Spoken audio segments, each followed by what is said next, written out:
I would like to welcome all of you to my YouTube channel, Ramailo English Guru. Today we are going to learn past continuous tense. Without any delay, let's get started.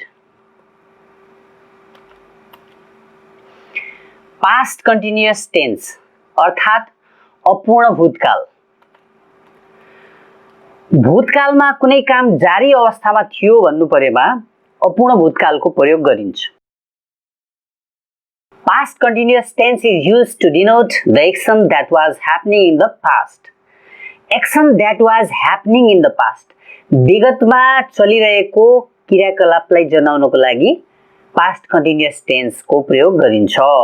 यो त हामीले definition हेर्यौं. अब यसपछि सर्टकटमा नेपालीमा कसरी पत्ता लगाउने यो टेन्स प्रयोग गरिएको छ भन्ने कुरा थाहा पाउनलाई हामी यहाँ हेर्यौं. पास्ट सिम्पल टेन्स को बारेमा हामीले हेरिसक्यौं. अब हाम्रो फोकस यो 2 नम्बरमा रहने छ. पास्ट कन्टिन्युअस टेन्स अर्थात अपूर्ण भूतकाल. अब यहाँ नेपालीमा कसरी पत्ता लगाउने अपूर्ण भूतकाल प्रयोग भइराछ भन्ने कुरा. I was creating videos. म भिडियो सिर्जना गरिरहेको थिए, निर्माण गरिरहेको थिए.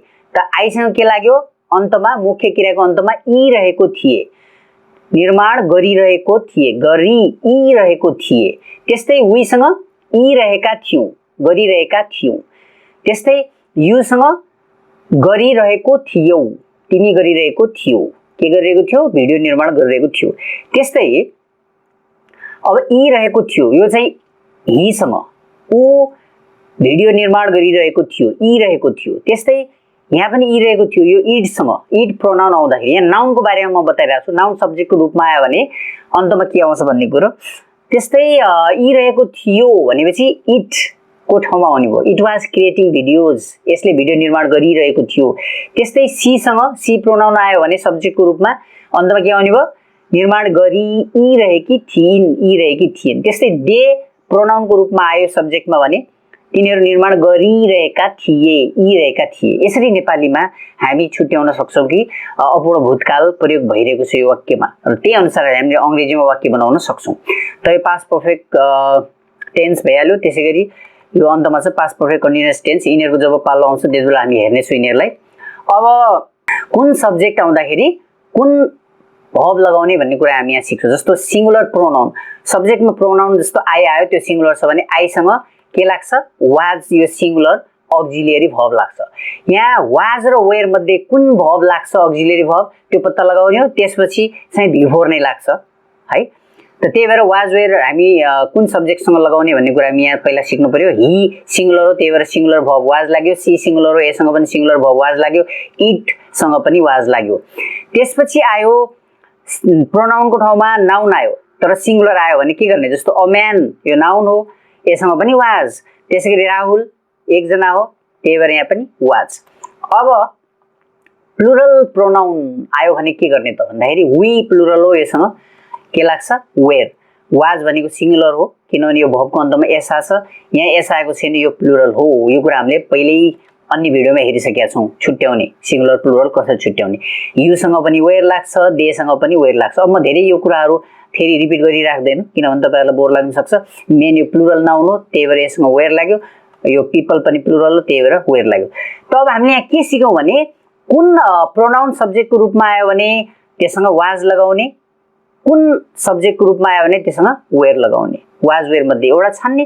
त्यसपछि बिफोर, त जोसुकै सब्जेक्ट आउँदाखेरि पनि यो अक्जिलियरी भर्ब पछि बिफोर लाग्ने नै हो. यति कुरा हामीले जानिसक्यौं. यदि अझै पनि तपाईहरुले मेरो च्यानललाई सब्स्क्राइब गर्नु भएको छैन भने कृपया यो सब्स्क्राइब बटनमा थिचेर यो च्यानललाई सब्स्क्राइब गरिदिनु होला.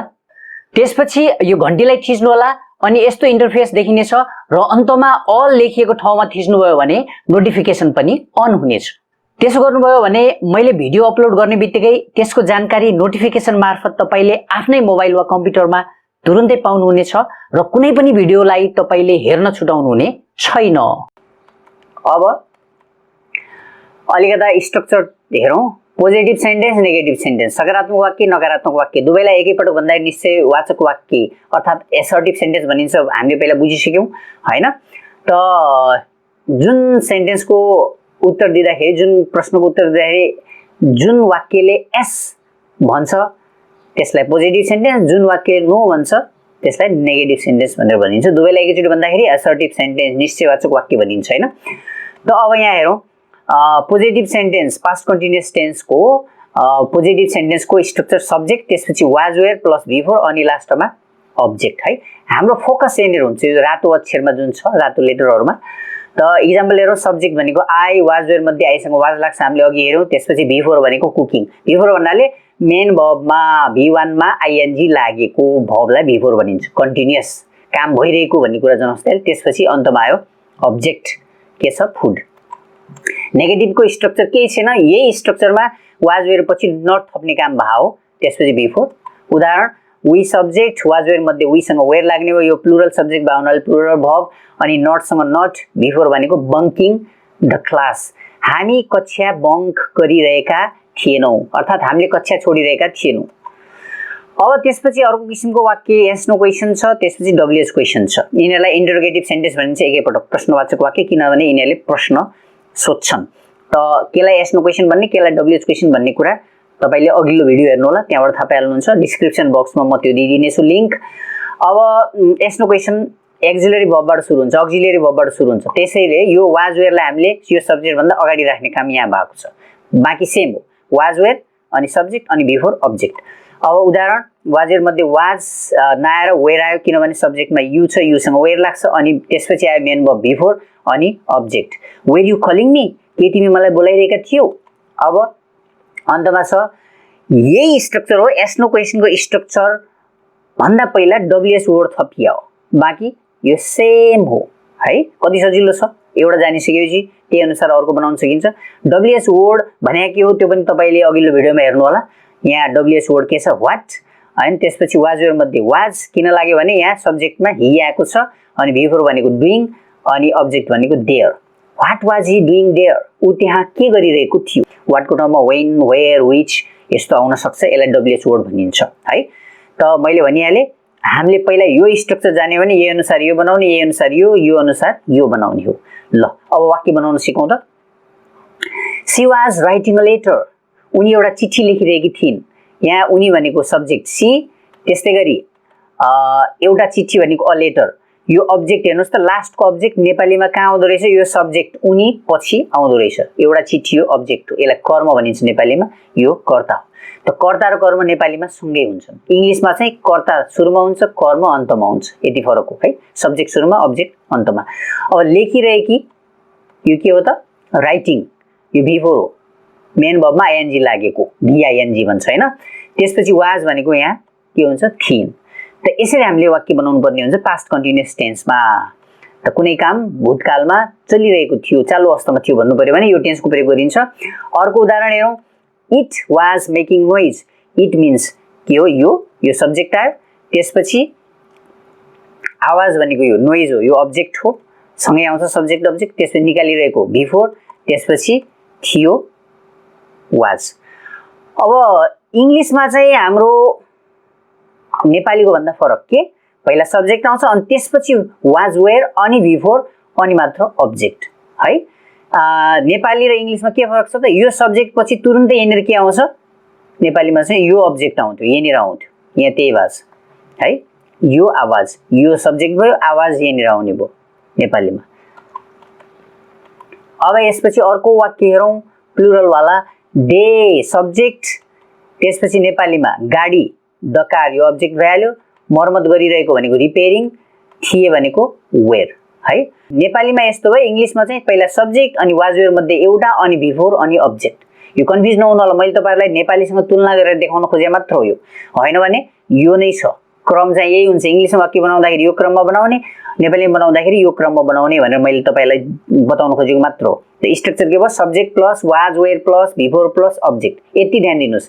पास्ट कन्टिन्युअस टेन्समा भर्बको कुरा के हो भने was were plus V four, was were plus V four, was were plus V four, कुन टेन्स, पास्ट कन्टिन्युअस टेन्स। यति जाने पुगिहाल्यो, सुरुमा सब्जेक्ट अन्तमा अब्जेक्ट हुन सक्ला है। अब अर्को उदाहरण हेरौँ, पीपल वेयर लाफिङ, subject was were plus V four, यहाँ अब्जेक्ट छैन, मानिसहरू हाँसिरहेका थिए। त स्ट्रक्चर के भयो त हाम्रो, subject plus was were plus V four plus object है। अब यसपछि हामी कुन एडभर्ब लाग्छ समय जनाउने शब्द लाग्छ पास्ट कन्टिन्युअस टेन्समा त्यो कुरा हामी यहाँ सिक्छौं जस्तो अल प्लस पास्ट टाइम उदाहरणको लागि he was dancing all day yesterday he was dancing यो त पास्ट कन्टिन्युअस टेन्स भइहाल्यो subject plus was were plus before हैन यसमा त्यसपछि अब यो अल आयो ख्याल गर्नुस् यो अल त्यसपछि पास्ट टाइम भनेको डे यस्टरडेले पास्ट टाइमलाई जनायो हैन त्यसैगरी अरु यस्तै उदाहरणहरु छन् यो तपाईले हेर्न सक्नुहुन्छ अब हामी तपाईले यो जति पनि यो सेन्टेन्सहरु छ नेपालीमा पनि दिएको छ कहिले प्रयोग गर्ने त्यो कुरा पनि तपाईले हेर्न सक्नुहुन्छ जस्तो यो पास्ट कन्टिन्युअस टेन्सको प्रयोग कहिले गर्ने त भने कुनै काम विगतमा भइरहेको थियो भन्नु परेमा यो टेन्सको प्रयोग गरिन्छ जस्तो आई वाज सिंगिङ ब्युटिफुली म राम्ररी गाइरहेको थिए हैन was were plus before यहाँ यही हो was before यो सिंगुलर सब्जेक्टहरु भए हुनाले यहाँ प्लुरल सब्जेक्टहरु यिनीहरु भएको हुनाले यिनीहरुसँग was नलाएर के लाग्यो were प्लुरल अक्जिलियरी भर्ब लाग्यो त्यसपछि बिफोर यहाँ पनि सेम हुन्छ यहाँको बिफोर सेम फरक was र were मध्ये एउटा फरक हो यही तरिकाले बाँकी सेन्टेन्सहरु छ he was covering his face all afternoon उ पुरै दिउँसोभरि मुख छोपिरहेको थियो विगतमा भइरहेको कामको लम्बाई बारे भन्नु पर्दाखेरि लम्बाई भने कति लामो समयसम्म यो all afternoon भनेको पुरै दिनभरि यो समयको लम्बाई बतायो काम गरेको समय त्यस्तै while वाला sentence while she was washing pots we reached home the while plus past continuous tense plus simple past tense हैन सिम्पल पास्ट टेन्स यो एउटा काम भइरहेको बेला अर्को काम भयो भने भन्नु खोजे हो यो के भइरा थियो उनले लुगा धुने के भाडा धुने काम गरिरहेकी थिइन् त्यही बेला अर्को काम ओभरल्याप के भयो अर्को काम के भइदियो हामी घर पुग्यौं त एउटा काम विगतमा भइरहेको बेला अर्को काम तुरुन्त हुन आउँछ त्यही बीचमा भने यो स्ट्रक्चर अनुसारको सेन्टेन्स व्हाइल बाट सुरु गरेर अनि पास्ट कन्टिन्युअस अनि त्यसपछि सिम्पल पास्ट बीचमा कमाले जोड्ने त्यस्तै it was crawling on the ground यो जमिनमा घिस्रिरहेको थियो कुनै पनि कथा कुनै पनि कुराहरुको बारेमा हामीले यदि ब्याकग्राउन्ड जानकारी दिनु पर्यो भने पृष्ठभूमिमा के भइरहेको थियो भन्नु पर्यो भने भूतकालमा त्यो कथाहरु लेख्दाखेरि सामान्यतया यस्तो गरिन्छ यस्तो भइरहेको थियो अनि उस्तो भइरहेको थियो भनिन्छ नि त त्यो बेला पनि यो टेन्सको प्रयोग गर्न सकिन्छ त्यसैगरी यहाँ वी वर सिंगिङ ब्युटिफुली हामी राम्ररी गाइरहेका थियौ you were covering your face all day तिमी पुरै दिनभरि मुख छोपिरहेका थियौ विगतमा भइरहेको कामको लम्बाइ बारे यही कुरा हो यताको जस्तै त्यसैगरी यहाँ पनि व्हाइल वाला नै हो हामीले यहाँ व्हाइल लाई बीचमा राखेर सेन्टेन्स बनायौ व्हाइल पछि पास्ट कन्टिन्युअस टेन्स हुन्छ कहिले पनि ख्याल गर्नु होला व्हाइल पछि कहिले पनि पास्ट कन्टिन्युअस टेन्स हुन्छ जस्तो यहाँ व्हाइल लाई सुरुमा राख्यो त्यसपछि पास्ट कन्टिन्युअस टेन्स आयो अनि मात्र सिम्पल पास्ट आयो त्यसै यहाँ व्हाइल लाई बीचमा पनि राख्न सक्यो तर यति ख्याल गर्नु पर्यो व्हाइल पछि पास्ट कन्टिन्युअस टेन्स हुनु पर्यो सुरुमा हैन सुरुमा के राख्यो सिम्पल पास्ट टेन्स राख्यो they reached home while she was washing pots उनीहरु घर पुगे जुन बेला उनी लुगा धोइरहेकी थिइन् कुरा एउटै हो व्हाइल लाई बीचमा राखेर या सुरुमा राखेर बनाए पनि अर्थ उस्तै किसिमको आउँछ birds were flying in the sky चराहरु आकाशमा उडिरहेका थिए ल अब यसपछि नेगेटिभ सेन्टेन्स के हो त भने यो वाज वेयर जुन पहिलो अक्जिलियरी भर्ब छ यसपछि नट थप्ने हो यहाँ पनि वेयर पछि नट थप्यो यहाँ वाज पछि नट थप्यो सेम कुरा बाकी सेम हो I was not singing well म राम्ररी गाइरहेको थिएन कुनै काम विगतमा भइरहेको थिएन भन्नु पर्दाखेरि he was not working all day उ पुरै दिनभरि काम गरिरहेको थिएन त्यसैगरी she was not washing pots उनी लुगा धोइरहेकी थिएनन् it was not crawling on the ground यो जमिनमा घिसिरहेको थिएन यही तरिकाले तपाई यसलाई पज गरेर हेर्न सक्नुहुन्छ अब एस नो क्वेशनको स्ट्रक्चर मैले तपाईहरुलाई बताइसके अघि नै है वाज आई ड्रीमिङ केमा सपना देखिरहेको थिए was he servicing the car के उ गाडीलाई सर्भिसिङ गरिरहेको थियो यही तरिकाले अरुलाई पनि तपाई अरु सेन्टेन्सहरुलाई पनि पज गरेर हेर्न सक्नुहुन्छ यदि हामीले यसलाई डिटेलमा गयो भने फेरि भिडियो अझ लामो हुन्छ अब अन्तमा छ डब्ल्युएच क्वेशन स्ट्रक्चर मैले अघि तपाईलाई बताइसके where was I going म कहाँ जाँदै थिए where was he entering उ कहाँ प्रवेश गरिरहेको थियो where was she sitting उनी कहाँ बसिरहेकी थिइन् where was it lying यो कहाँ रहिरहेको थियो त्यसरी यहाँ के हो भने डब्ल्युएच वर्ड where लगाइयो डब्ल्युएच वर्ड मध्ये एउटा where लगाछौं त्यसपछि अक्जिलियरी भर्ब was त्यसपछि सिंगुलर सब्जेक्ट छ यो I he she it यो सिंगुलर सब्जेक्ट त्यही भएर यहाँ was लाग्यो सिंगुलर सब्जेक्ट भन्दा पहिला अनि त्यसपछि बिफोर त्यसपछि अब्जेक्ट कहिले हुन सक्छ कहिले नहुन पनि सक्छ त्यसैगरी यहाँ प्लुरल तिर डब्ल्युएच वर्ड where अनि त्यसपछि where यो प्लुरल अक्जिलियरी भर्ब लाग्यो किनभने we प्लुरल सब्जेक्ट छ you they the soldiers यिनीहरुलाई प्लुरल मानौ सब्जेक्ट त्यसपछि बिफोर त सबैमा लगाइन्छ है ल यसरी हामीले आज के सिक्यौं त भन्नु पास्ट कन्टिन्युअस टेन्स कसरी बनाउने र 4 प्रकारका वाक्यहरू कसरी बनाउने यो टेन्स प्रयोग गरेर भन्ने कुरा आज हामीले सिक्यौं। कृपया तपाईलाई यो भिडियो मन पर्यो भने तपाईले भिडियोलाई लाइक गरिदिनु होला, शेयर गरिदिनु होला र मेरो च्यानलमा नयाँ हुनुहुन्छ भने मेरो च्यानललाई सब्स्क्राइब पनि गरिदिनु होला भन्ने अनुरोध गर्दै म तपाईहरुबाट बिदा हुन्छु। धन्यवाद।